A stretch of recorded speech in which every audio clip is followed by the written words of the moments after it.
when you do not forgive somebody who has hurt you, then it means you are telling God that deal with me as I've also dealt with that person. Wow. If I train my child such that he comes out of school and he cannot do an alternative job, then I think as a parent, I am failing. The midnight that you cannot sleep and thinking about this child, tell yourself, Lord, I hand over this my wayward child unto you. It is not about the job the person is doing in terms of what we think. But at the end of the day, is it the will of God? I think that it's very unhealthy for couples to be talking about breaking up and threatening them. It doesn't really solve. If the person is unrepentant, that cannot change it. Start with prayer. One of the sickness that I pray to God everybody will get one in his life before they die and become a ghost is toothache. I don't know if you've had toothache before. I've had it before. You can't sleep. The anointing doesn't solve it. No. Watch Weekend Family Review with Dollarich every Saturday at 8:30 a.m. and a repeat at 7 p.m. Weekend Family Review, bringing the families together and reshaping society for tomorrow's generations. Hello, precious viewers. Wow, welcome to yet another beautiful weekend with us here on GTV Live. And you know, this is the Weekend Family Review Show. And what do we say? We say we are bringing the families together and reshaping society for tomorrow's generation. And thank you so much for being part of this show week after week. And to my viewers in Kumasi and in other parts of the regions, I mean, I love you so much, especially Mr. and Mrs. Nyansen. I mean, I know every weekend the family is together watching this show, and I want to salute all of you. And but please, viewers, let me take this opportunity to let you know that we still have a WhatsApp line up screen and our Facebook page, Weekend Review with Dollarich. Just get connected with us. Let's do the show together. And you know, I'll call somebody to call somebody to tune in to watch this program. Today we are coming to discuss something quite interesting and very important. And you can give us a call wherever you are, and we'll be chatting with you on this program. But we'll take this quick break. When we come, you get to know my guest on set. When you do not forgive somebody who has hurt you, then it means you are telling God that deal with me as I've also dealt with that person. Wow. If I train my child such that he comes out of school and he cannot do an alternative job, then I think as a parent, I am failing. Intercede in the morning, in the afternoon, in the evening, the midnight that you cannot sleep and thinking about this child. Tell yourself, Lord, I hand over this my wayward child unto you. It is not about the job the person is doing in terms of what we think. But at the end of the day, is it the will of God? Is that what am I looking at pleasing God or looking at pleasing the people around us? Once you get into marriage, unless it's a very threatening situation where life and death, you know, is on the line, I think that it's very unhealthy for couples to be talking about breaking up and threatening them. It doesn't really solve. If the person is unrepentant, that cannot change it. Start with prayer. Watch Weekend Family Review with Dollarich every Saturday at 8:30 a.m. and a repeat at 7 p.m. Weekend Family Review, bringing the families together and reshaping society for tomorrow's generations. You're welcome back, and thank you so much for staying on, and the program still continues, and it is the Weekend Family Review Show right here on GTV Live with me, Evangelist Johnny called Dollarich, and today we are here to do something very beautiful to the glory of God and for the family. But please, we still have our WhatsApp line up screen and our Facebook page, Weekend Review with Dollarich. Just get connected with us. Let's do the show together. But Sunday, we are meeting at St. Paul AMU Zion Church at Medina. We are coming to hold hands with the family to pray. It is Redeeming the Family Glory, where we meet with the family, trusting God for His presence to change the destinies of families. Don't miss it. Call somebody to make sure the person is there. And you know what? I'll meet you there. But today we want to do our topic of the week, and I'm so blessed having these wonderful persons here with me. And on my immediate left is this beautiful woman, and she's a mother. She's somebody I respect so much, and she's let me give her Reverend Mrs. Elizabeth Ephraim, the mother and the woman in charge of Dunamis Assemblies of God Church, Taifa. Mommy, you're welcome. Thank you. You're looking all shining. Thank you. Wow. How is the family, please? They are doing well. I see. They are doing I well. See, Yeah. I see. We thank God. We thank God. We thank God. And on my far left is this brother. He's a dynamic pastor. I mean, he has, I think, 2 or 3 books, right? 3 books to his credit, and I salute him. He's in the person of Reverend Eric Siao.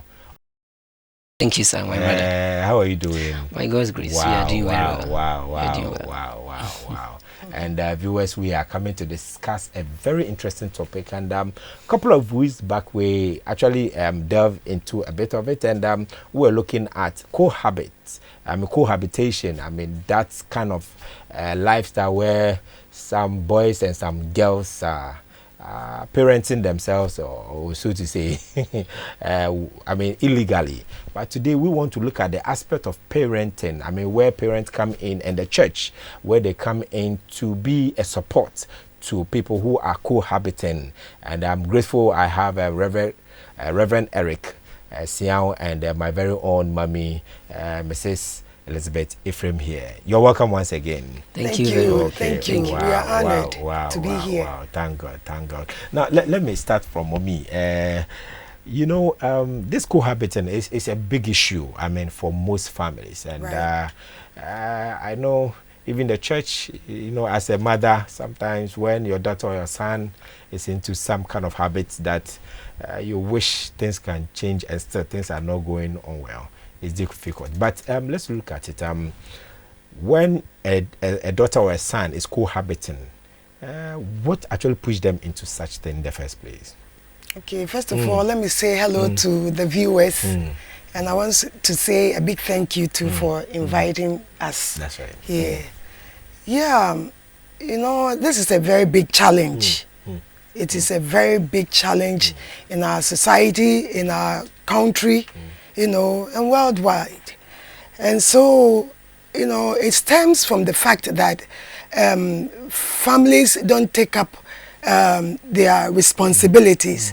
Sometimes children are neglected. You know, today's system, parents leave home as early as 4 a.m. and come home so late when the children are asleep. So it's like there are no parents to guide them, to talk to them, teach them, guide them as to, you know, how they should live their lives. And so there's no laid down rules for them to follow. Okay, and so this lead to some of these things. The children want to survive. They want to turn to people for love, you know, and comfort. And if they don't find them in the home, and then they turn to, you know, such living arrangements. Because if there is anybody that shows them love or care, and then they give in to such people. Wow. Yes. So it's all about parenting. Right. It's all about parenting. Right. Reverend Eric, and you know, it's very common in our society.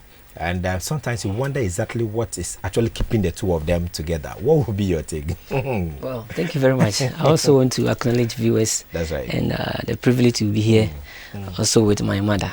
I feel very confident. You know? The factors are many, and mommy have just said one of them to us, you know, that result in this cohabitation practice. Some of them financial difficulties. That's right. Due to that, most young ladies or young men, because they are facing some financial difficulties and they find somebody who can provide the necessary needs that they want, they rush into their arms, and by so doing they end up staying with the person and living as if they are couples. So financial issues can push them into that. Sometimes to rural urban migration. They finish school in the villages and they rush the city, thinking that the cities can provide all that they need for them. They come and the story is different. Some sleep outside on the street and to find shelter. So when any man comes around and proposes, they just rush and go to and live with such a person without the knowledge of their parents or even the authorities. They live with them as wives, okay, because they want shelter. They have moved sometimes to tribal barriers. I'm in love with this lady I want to marry, and where I'm a Ga, and the lady is an Ashanti, and there's a tribal barrier. My family says because it's a Ga or because it's an Ashanti, I wouldn't allow you to marry. But we are in love. We are in love, and then we find ourselves, we marry ourselves, we do our own thing, and we begin to live together as husband and wife. Because mommy will not allow me to marry you, daddy says no, but I love you. So tribal impediment, in terms of the way it happens in our system, can result to cohabitation. At that aspect too, we can say current norms. Young ladies, or they think that for now that is the normal thing. Before you marry somebody, you must live with the person. And because they become a normal accepted principle, they think it's common. You see, sin, when it's coming initially, you don't see it. You normalize it. By the time you realize, you are living with it as if it's a holy thing. So most of them are doing that because they have that perception that when I live with a man or live with a woman for some time, it will be better, to hook onto that person to marry me. But the end doesn't really go for the already intended purpose that they have in mind. So these are some of the issues that have brought this current issue that we are having. People living with other people without formally, going through the marriage procedure. Wow. US, the program still continues, and it is the Weekend Family Review Show right here on GTV Live with me, Evangelist Johnny called Dollarich. And we still do have our WhatsApp line up screen in our Facebook page, Weekend Review with Dollarich. Just get connected with us. Let's do the show together. And we are discussing cohabitation, the role of parents, that's the family, and the church. And I'm so blessed having Reverend Eric Siao and my own mother, Mrs. Elizabeth Ephraim, all from Dunamis Assemblies of God Church, Taifa, and they are helping us do this topic. And let me go to Mommy again. And Mommy, being a parent, I know it's quite difficult. It's quite challenging when your son or your daughter is cohabiting. But can we say that some parents also push their wards into such activities? Yes, yes, they do. Sometimes the parents, because of financial difficulties, they feel like, oh, this guy is rich, and so if my daughter is able to get to live with him, she will bring something home. And so they push these young ladies into such living arrangements. Okay, others too, because they live in a single room, probably they are a family of 5, where they all live in the same single room, and so there's no space, and the children are grown, and so it's like survival of the fittest. They push the children, how you survive, you're of age, how you survive, it's your own palaver, and so it's like the children are forced into, cohabiting with people that actually they are not married to legally. So these are some of the things that the parents, push their children into. They see people well-to-do, they are famous in society. And so if I manage to push my daughter to such a person, we also get the fame. Okay, and so they push them. While the children are watered, they also get watered. Right. It's quite interesting. Yes, so these are some of the things that parents do to cause their children to cohabit with people that they are not married to. Yes. You know, once I asked somebody, can there be some dangers? You see, because if you are cohabiting with somebody, you know, some of these people, you don't even know their background, and you only hook up with them in some small corners. Reverend, the dangers are enormous. Enormous. Total loss, pain, stress, and all kinds of things that you must shun from. You know, you're living with somebody you don't even know who the person is. There's nobody backing you. There's no law backing your relationship. There's no tradition. There's no, religion backing your relationship. And the man is free to do anything at you at any time. And you go losing. See, so cohabitation has no benefit for any person. Wow. Okay. Sometimes it results to unplanned, pregnancy, and they trying to abort this baby. Some even lose their lives. That's right. See, once the man knows that there's nobody standing behind this relationship, he can do anything. He can take advantage of you, maltreat you, and nobody can say anything to him. Eventually, he can even sack you from the house.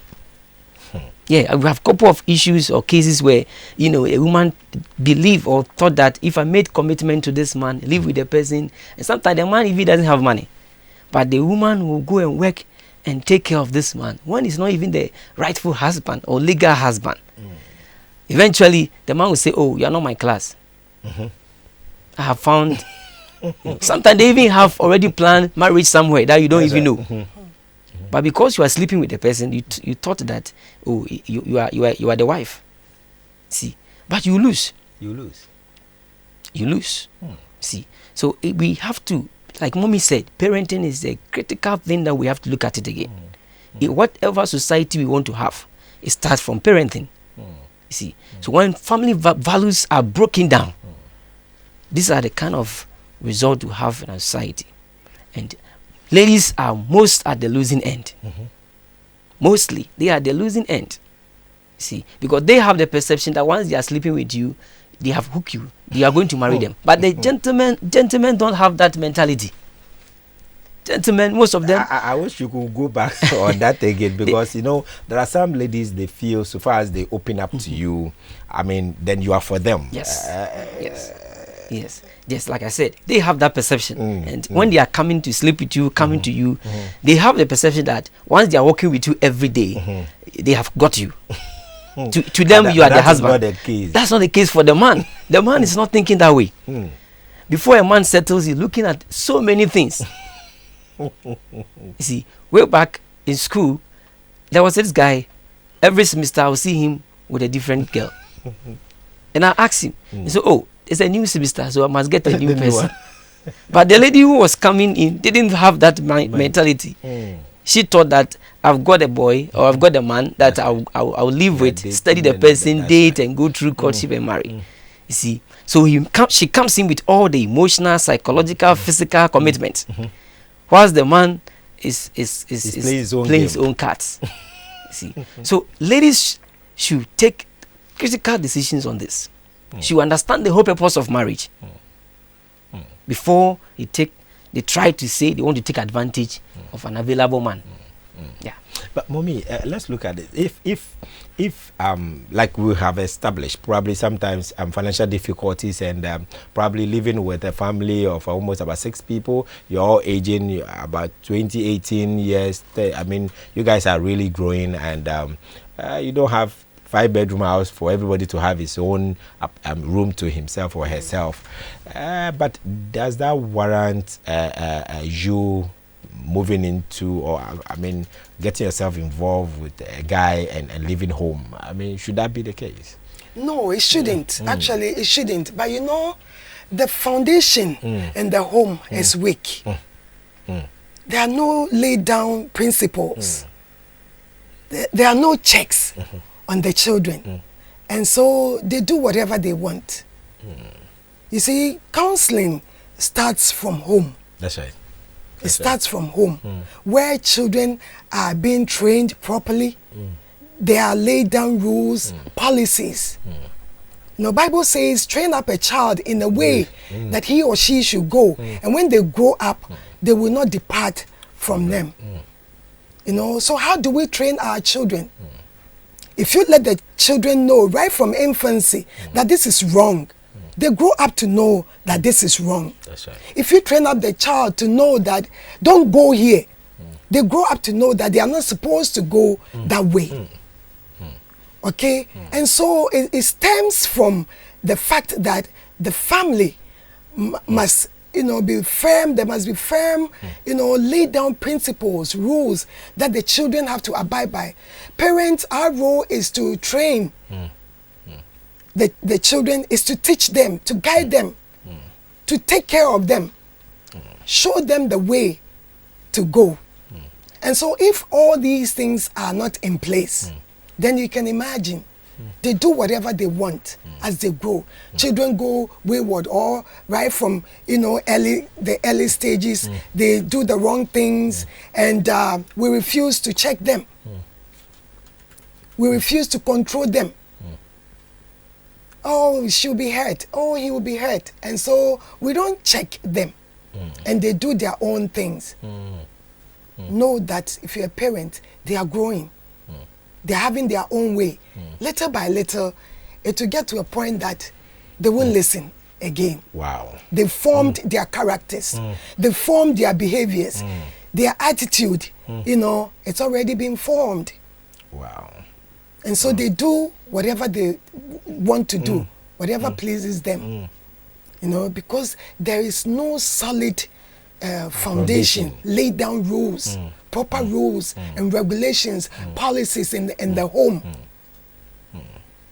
So when the foundation, or let's say if the rules are firm, I mean, definitely they will abide by it and move alongside. But let's look at it. You know, there are some children, also for unbreakable children. I mean, if this is what they set their mind to do, I mean, how do we go into those areas and address? Yeah, I think like Mommy said, let's give the foundation first. Okay. We know that not all of them, the children will follow. Okay. But in large scale, we realize that if the foundation or the family values are adhered to, the Bible is true.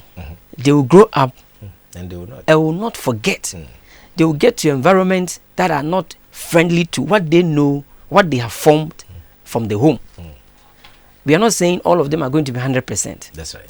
Definitely there's going to be a child who tried to adopt what is in school, what his friend or her friend is teaching him more than what the parent is doing.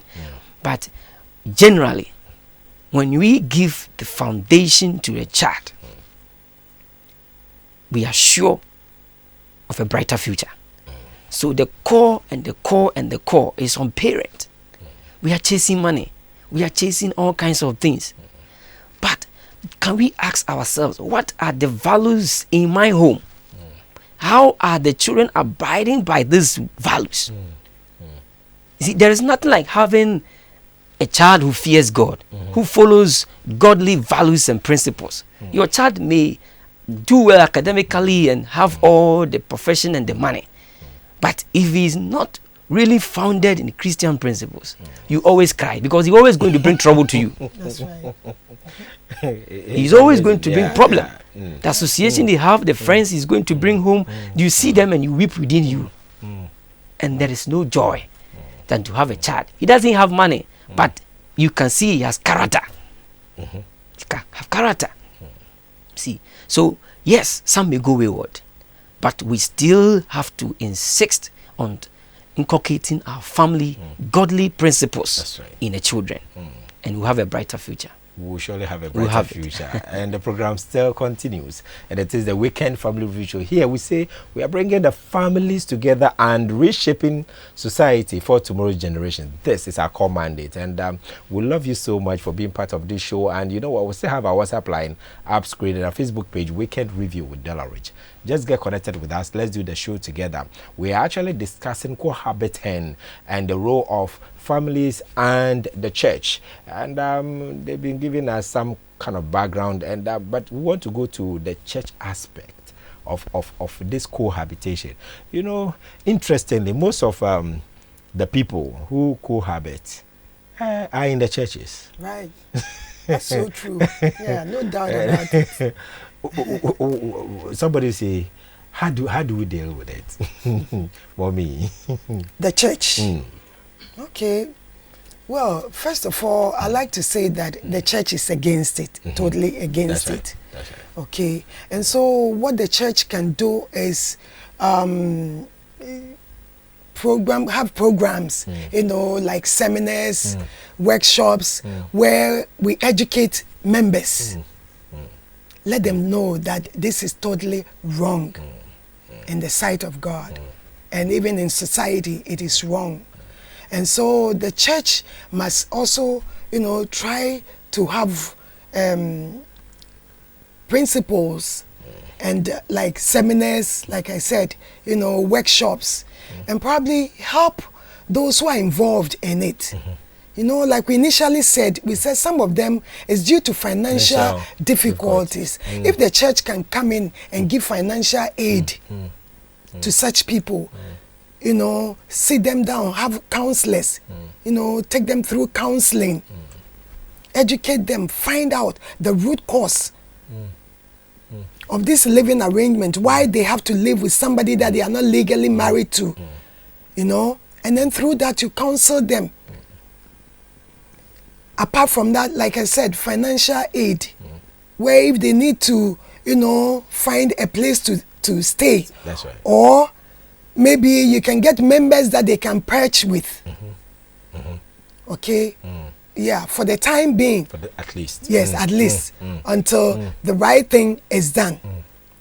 So these are some of the things that, the church can do. Help members, educate them.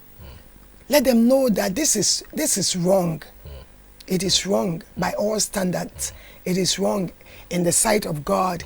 It doesn't please God. Bible says in Genesis chapter 2 verse 24 that a man shall leave his father and mother and cleave to his wife. And the two of them shall become one flesh. That is lay down principles from the word of God. So that is God's principle that we must follow. And so these cohabitants must know this.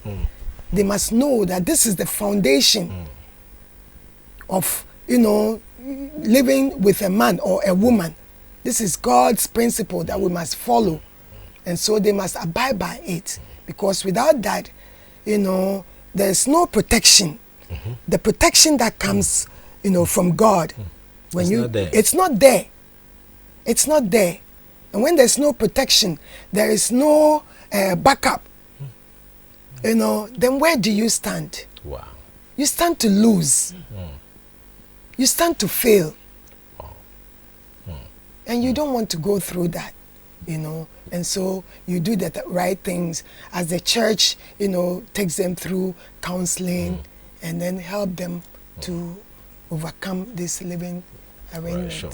I know you are very much involved with some of these. I'll be coming to practical stuff there, so I'll come back to you. And but Reverend Eric, and let's find out this. Some of these young ones. I know at least in one way or the other, you've come into contact with one or two, and when they tell you the story, or you get to know this is what is actually happening.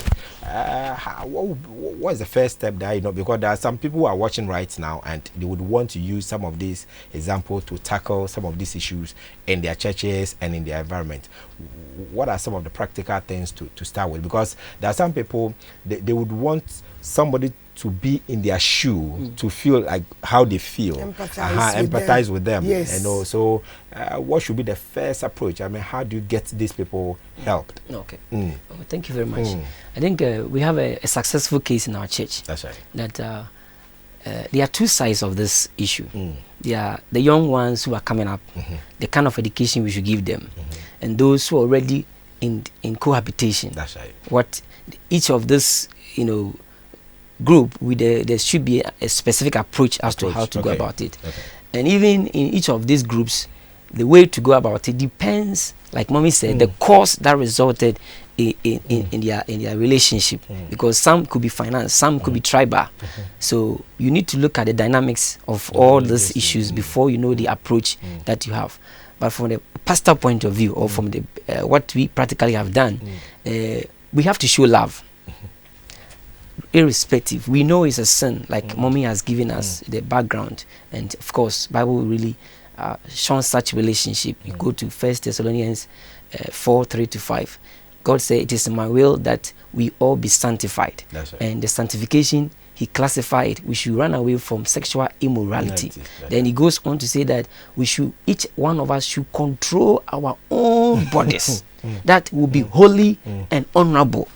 So issues of sexual immorality, it's not about come let me pray for you and the spirit of sexual immorality will go.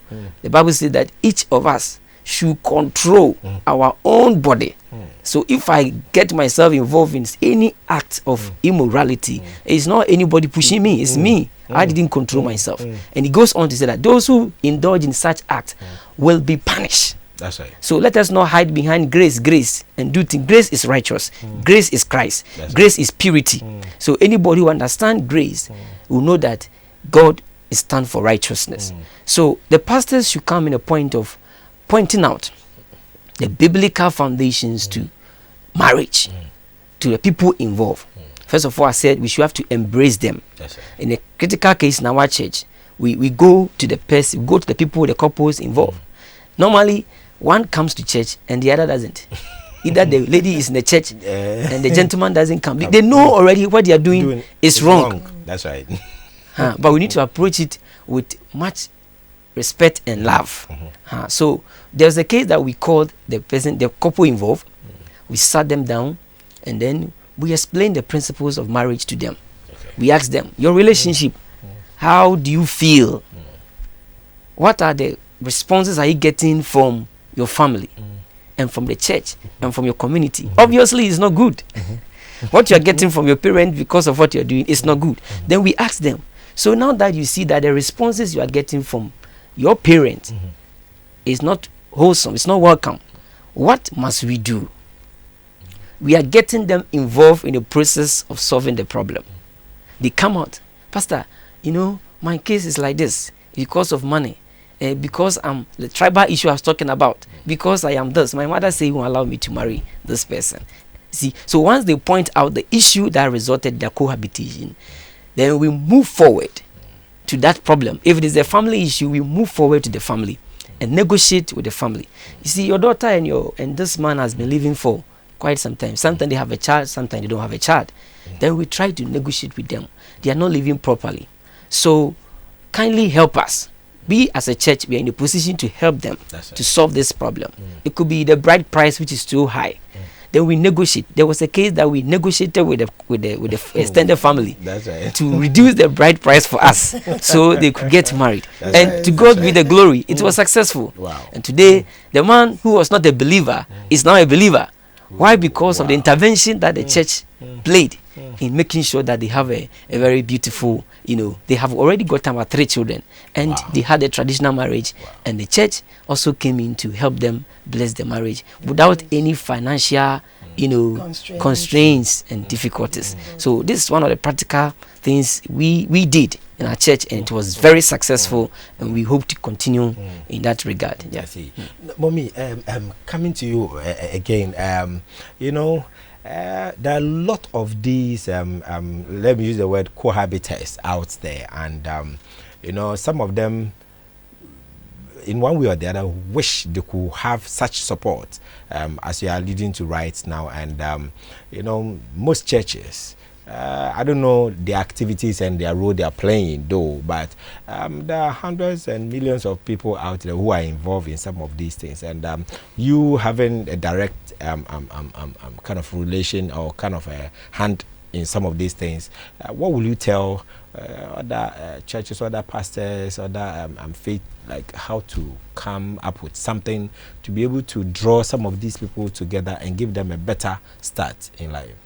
Yes, like I initially said, the church is there to help members, okay, to bring members up in a godly way. And so the welfare of your members should be a priority. So what the pastors can do or church leaders can do is to organize programs. first of all, find out those who are living, cohabiting. You see, and then from there you get counselors for them. And then when the counselors are there, they engage them in dialogues. You sit with them, find out why are they living with people that they are not legally married to. That's right. And then when you find out, like Pastor Eric said, there are so many reasons why. The issues are so many. See, financial difficulties. Some of them, they didn't even have parents in the beginning. They don't know their parents. Some through migration from the north to the south, from the east to the west. You see, and they all enter the church. And it will surprise you to know that they've made the church their family. That's right. Okay, that's the family they know. And so what do we have to do? We have to show them love. We have to consider their well-being by helping them do the right things.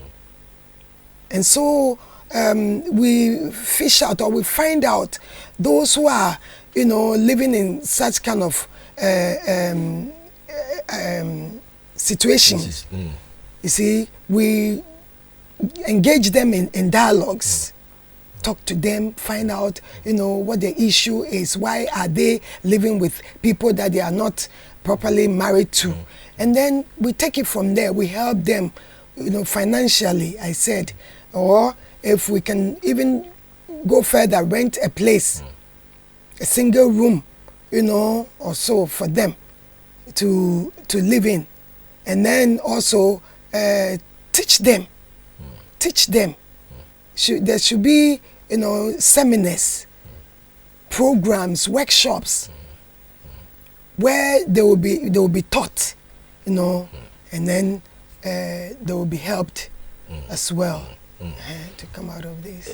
It looks like you have you want to add up. Yes. Again, see, we are still on the church aspect, and we are saying that what I've seen is that mostly the church stand in the position of chastising them. I was just coming to you on that. And they make them feel so sorry of themselves that, but the church is supposed to be a place of refuge that we run to for help. I was listening to one woman who was on the same topic, and he was like very affirmative. If this evening you are living with somebody you are not married to, pack your things and go. Yes, it is wrong, but you don't know why the person is living. That's right. It's wrong. We admit it's wrong, but you don't know the reason why the person is finding himself there. Sometimes you're not careful. You say pack your things and go. Where he's going is more deadly than even where he's staying. That's right. See, so we, the church, must come in. We must approach them. If they are not coming, we have set an example in our church that was successful. Let us go to them, because we want the betterment of every member, especially unbelievers. Because through that you'll be able to get unbelievers to come to the church and be believers. See, let us show love. Let us open our arms. Like mommy said, it will be difficult today, I know. For a church will say, I'm going to rent a room for a church member because I want the person to have a proper marriage. What you always say that yes, but we are all not the same. Some are weak, and the church must be there to raise them up so that we have sanity in the church. We have holy things in the church, holy relationship in the church. We have to take that effort. We have to reach them, and so that we have a better place for all of us. Interestingly, on this same program, I have come to discover that the area of financial difficulty and migration and all that, it plays a very major role. But there are some people who are okay, they are very comfortable, yet they are still cohabiting. And you find a pastor cohabiting with the praise and worship leader lady. I mean, you find a church, somebody who is a very very well connected in the church, you know, playing a very major role, but yet living with somebody and all that, and they are all over the place. I mean, what I don't know. Sometimes I get confused. Also, for when we have people, not because they are financially challenged or any other thing, but yet by their own desires and all that, and want to cohabit. I don't know what you tell.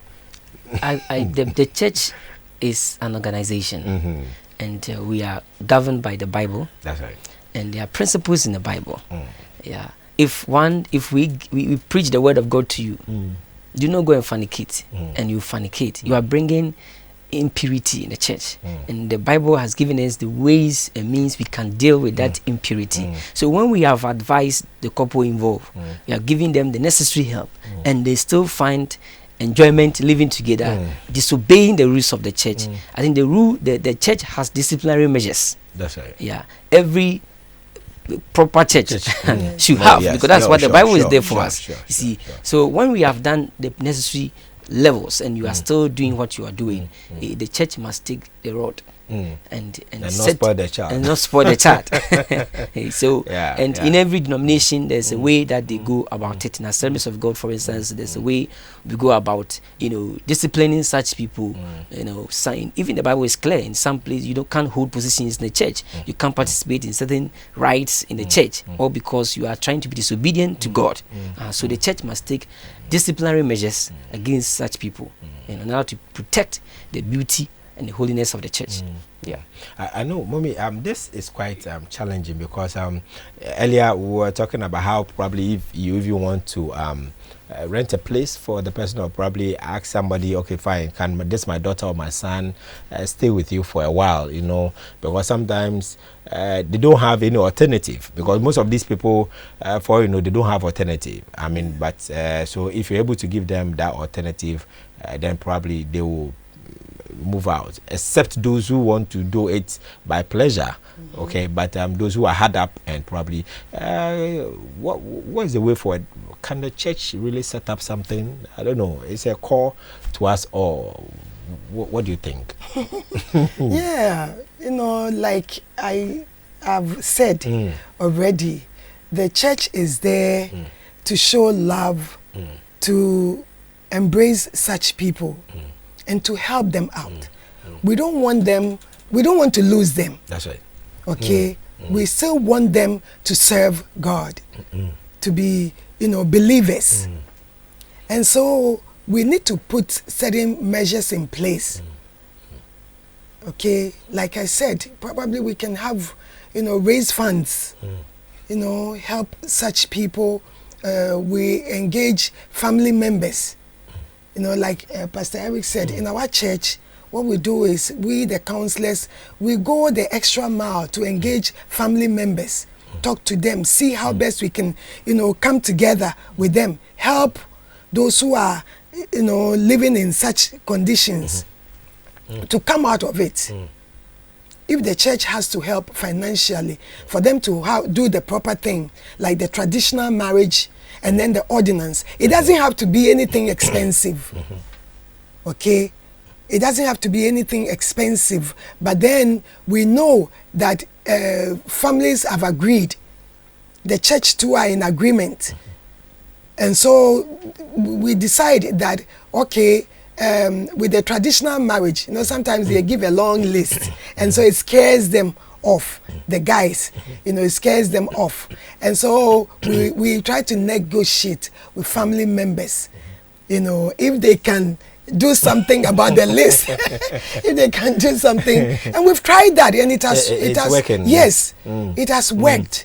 They try to be considerate and then break the list down and make it, possible for their son to do the right thing, get married traditionally. And so these are some of the things that the church can do. We can't dictate to the family members. We can, but we sit them down, we negotiate. There must be a dialogue where probably we let them see the need for the children to do the right things. and then we all come into one understanding, agreement. And once they agree, we know that we're on the right path to help them, do the right thing. And it works. It works. Yes.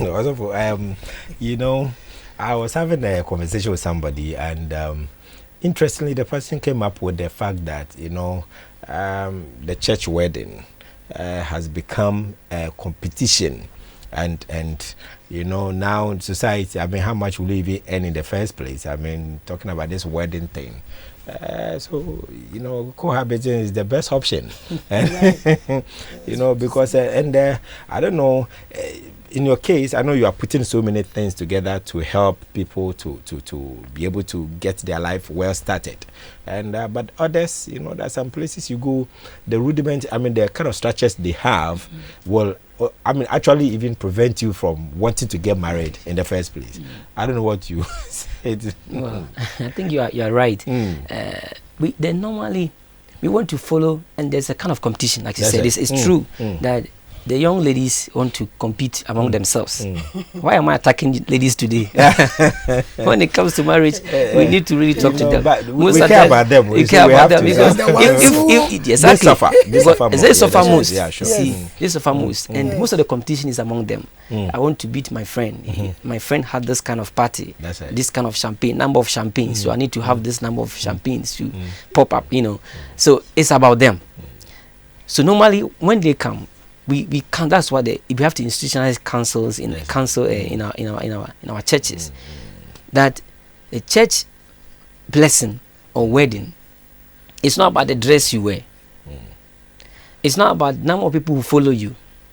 It's about God becoming witness to the union. That's right. That is all about church wedding. Right. See, so we try to let them educate them to understand that marriage is not wedding. The wedding is just a day for God to reorganize your marriage. The marriage is a long-term, relationship, which you need money to go with it. And without money, you find most of the challenges we find in marriages is because of money. So why do you invest all your money just for one day? Just to tell your friends that I'm also there. The man I'm going to marry has money. Sometimes the lady themselves go and borrow money just to cover up, to say that their men are having it. No, don't deceive anybody. The real joy will come when you go home and live with the man, and not that day. See, so the church has no prescribed high cost, procedures for anybody. No, we don't have that. Even in our church, what we do is that if couples who are coming out from our church, we even support them with drinks. We support them. We support our members with drinks so that visitors who are coming, they can serve them, which I think other churches can pick it up. We help our young ladies and gentlemen to get married. So we need to play that role. See, we need to play that role to help them. But they should understand, having expensive weddings is not it cannot guarantee a successful marriage. Okay. And sadly, you have my observation. I've realized that it's even those, the average and low income earners, they rather try to impress. That's my own observation. Those who are coming from even rich homes, you go for their engagement, you go for their wedding, and it's so simple. That's right. There was one of them when the 30 minutes we are done. Everything is and over. It was just common water we served. Wow. That was all. Meanwhile, this is a well-to-do family. But normally the average, the low-income earners want to go and borrow. They want to go and borrow. And impress. They want to impress. Yes. See, but we cannot put restrictions because it's your day. We only leave it for you. But we tell you the good thing to do. And some people, they have others to come in to help. They have friends who say, I will take up your cake. They have friends who say, I will take up your dressing, your shoe, your that. Because you don't know all these nitty-gritties that goes on in somebody's wedding, don't follow a person. Because for you may know, somebody sponsored everything of the person's wedding, but you nobody is sponsoring you. But because you saw that glamour, and you also want to have, you want to your little savings, you want to withdraw everything. So we need to take a lot of clue and let us do according to our strength. I always tell them, if you borrow money to start your journey of marriage, that is the beginning of your troubles financially. Never borrow. Whatever you have, present it before God. And right. God will bless it for you, and you have a successful marriage. Wow. And the program still continues, and it is the weekend family review show right on GTV Live, and we are actually discussing cohabiting, the role of families and the church. And please take this opportunity to call somebody to tune in to watch this program, because here we say our command is still stands, that we are bringing the families together and reshaping society for tomorrow's generation. And you know what? It's getting quite interesting in here. I want to ask Mommy a question. You see, there are people who have cohabited for a very long time, and it's become now, even like everybody, even the families of both parties have like accepted. Yes, yeah. you know. But when you get to that point, do you have any glory in that marriage? I mean, or do you think those who have gotten to that point, they can still bring whichever family they have made to God and have God's blessings? You see, this kind of arrangement, living arrangement, it doesn't bring any glory. It doesn't bring any respect to the couple living together. And in the end, they lose. Because the possibility of them, you know, separating is so high. Like breaking apart. You know, is so high. The respect level is low. Wow.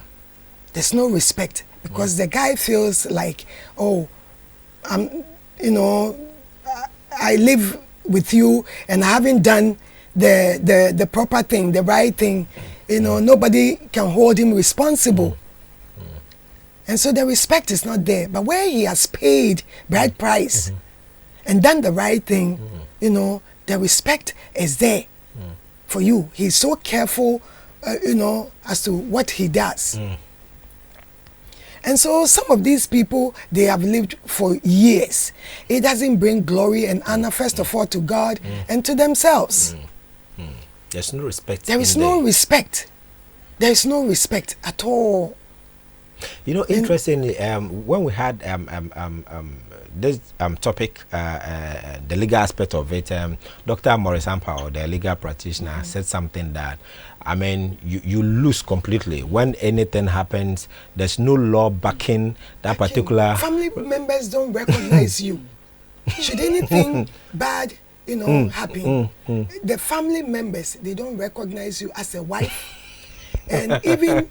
the but guy you've been involved, cooking, you've been serving the man. Yeah, you see, it is sad. Wow. That, you know, a lady would like to put herself in this situation. What binds you? Wow. What covers you?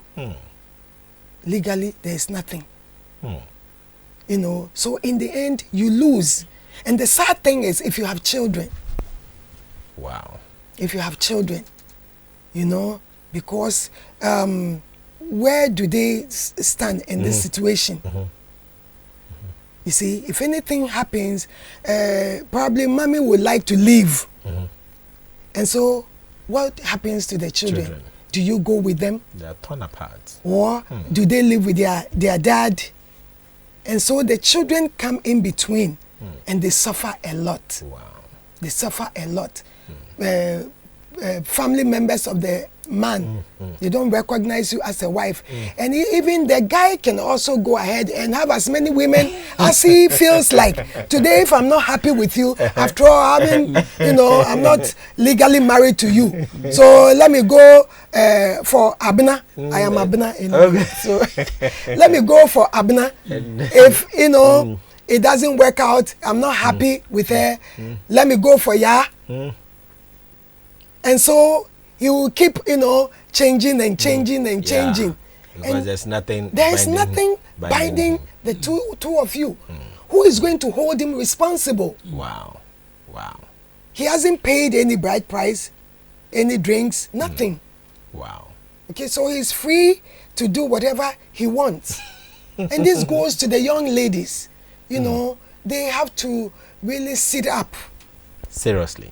Seriously, they have to sit up and tell themselves, I don't want to get into these things, because in the end you lose big time.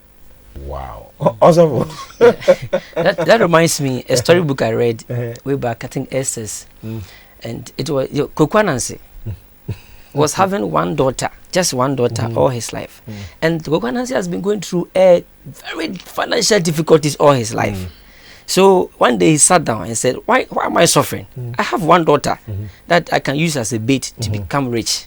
So he sent a letter and a photography of the daughter to kings around, towns. He went to this king, I have this daughter, if you're interested, come in. Then he went to the second town, I have this daughter. So the daughter was very beautiful. And what the kings did was that they started presenting gifts to Kokwa Nancy and the daughter. All of them didn't know that they were for one lady. And they were trying to shower Kokwa Nancy with gifts, with money, so that when they come in, their daughter will be given. Eventually, Kokwa Nancy became so rich that one day they heard that Anansi's daughter was marrying. So they thought that it was something arranged for them. All of them paraded to come, and all the 5 kings came to the town. When they came, it was a different man who was marrying. Then they came to Kokwa Nancy. We did this, we did that. I said, yes, but in our tradition, it's not about you giving gift to my daughter, to me. That makes you my in-law or a husband to my wife. And Kokwa Nancy won the case, even though it was quite deceptive and cunning way. But there was a lesson they were teaching us. Marriage is not on giving gifts or staying with somebody, sacrificing for somebody. It's about doing the proper thing, formalizing it. If it is religious, do it. If it is tradition, do it. If it is legal, do it. And you'll be free. And you surely be free. And you should be free. The program still continues, and it is the Weekend Family Review Show. You know what? I'll take a word of advice from them, and we'll be wrapping up. Now, first, Mommy, to the parents whose children are cohabiting, some of them, sometimes they get weighed down. What will you tell them? Okay, thank you very much. I would say to the parents that, it's never too late. It's never too late. If you can find out where actually they live, call them. If they are in the church, contact their pastors. That's right. Or counselors. I've had a situation where a woman contacted me, that my daughter is living with a married man who has not, married her. And she wasn't happy about the situation, the living condition in which the daughter was in. The man was married, but the wife lives in the hometown. The man is there, but he comes down to Accra to do business. And so when he comes down, he spends like 2 weeks or more in Accra. And then he decided to take this lady, and so they were living together, and the mother found out. So the mother came to me and she told me about it, because the lady was in my church. And so I called her and I sat her down. I spoke to her. I let the mother too come in.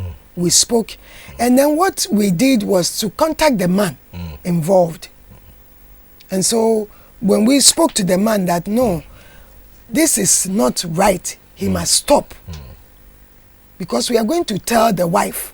We are going to contact the wife and let the wife know. And the woman, the lady's mother, spoke to him that if anything should happen to my daughter, I'll go to the police. You'll be held responsible. And that scared the man off, But with counseling, the daughter listened, and then she backed out of that relationship.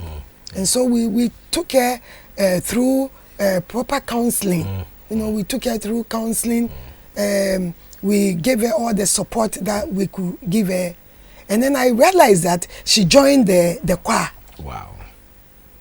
She became committed. And what I also noticed was that she wanted a job. She needed a job. So we tried, and she had a job with a filling station. So now with all this in place, she was okay. Wow. And she decided to serve, you know, God. So with the family, I would say that if your children are involved in such things, try and look out for them. See where they live. You know, get them involved. If you can see they are in the church and they have a pastor, they have counselors in the church, you know, involve them. Yeah, get to them, talk to them. This is what my son or my daughter is doing, and I'm not happy with it.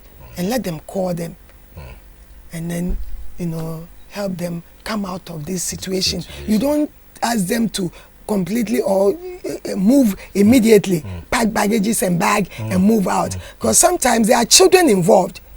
You see, some of them, they've been living critically handle it. You have to sit down and critically look at the situation. There are kids involved, maybe 3, 4 children, because they've lived for a long time. They've lived together for a long time, and so you don't want the children to suffer. If you ask mommy, just pack and leave, then where do you put the children? They will start asking, why does mommy have to leave home and go where? Where is daddy going to? And psychologically, it affects them.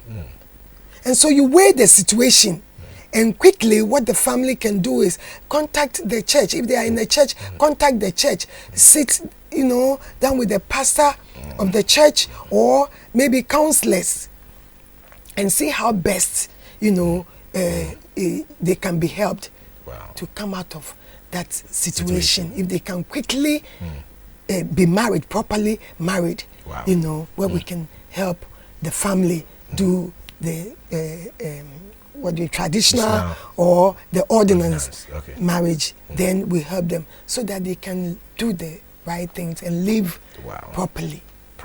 Yes. Also, to the young ones, those of us whose blood is so hot, when parents say anything, we care less. Your word of advice.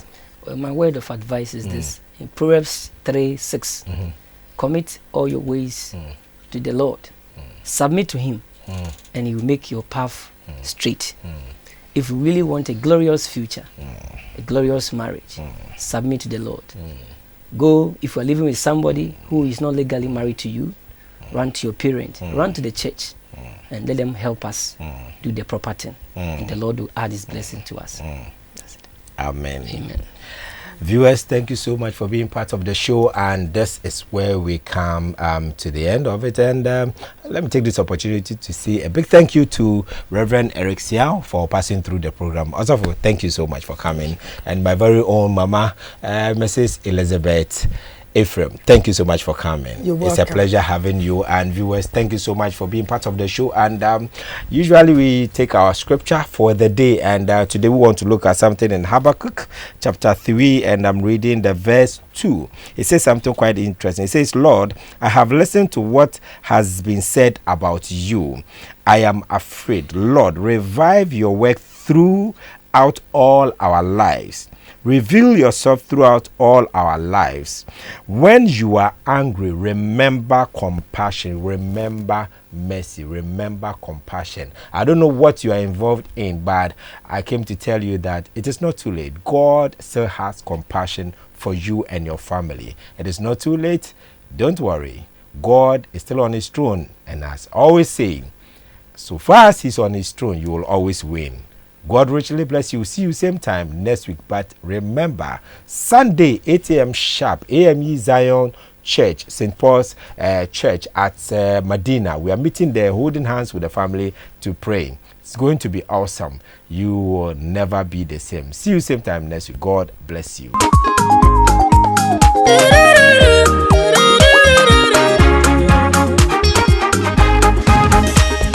Adishimo tabia shegwama ahuru mi wo boniki kawanyina Yesu mi kawasi sawati mi nkwa o meshia wotia amida so te me bonimo Adishimo tabia shegwama ahuru mi wo boniki kawanyina Jesus mi kawasi sawati mi nkwa meshia wae amida so te me bonimo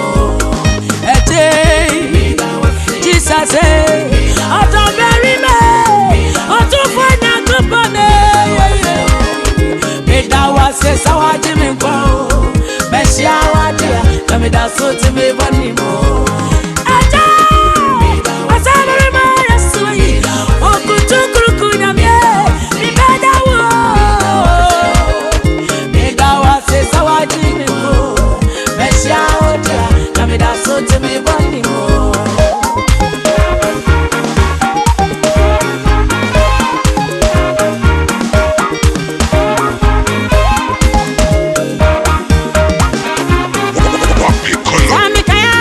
Money, Jama money,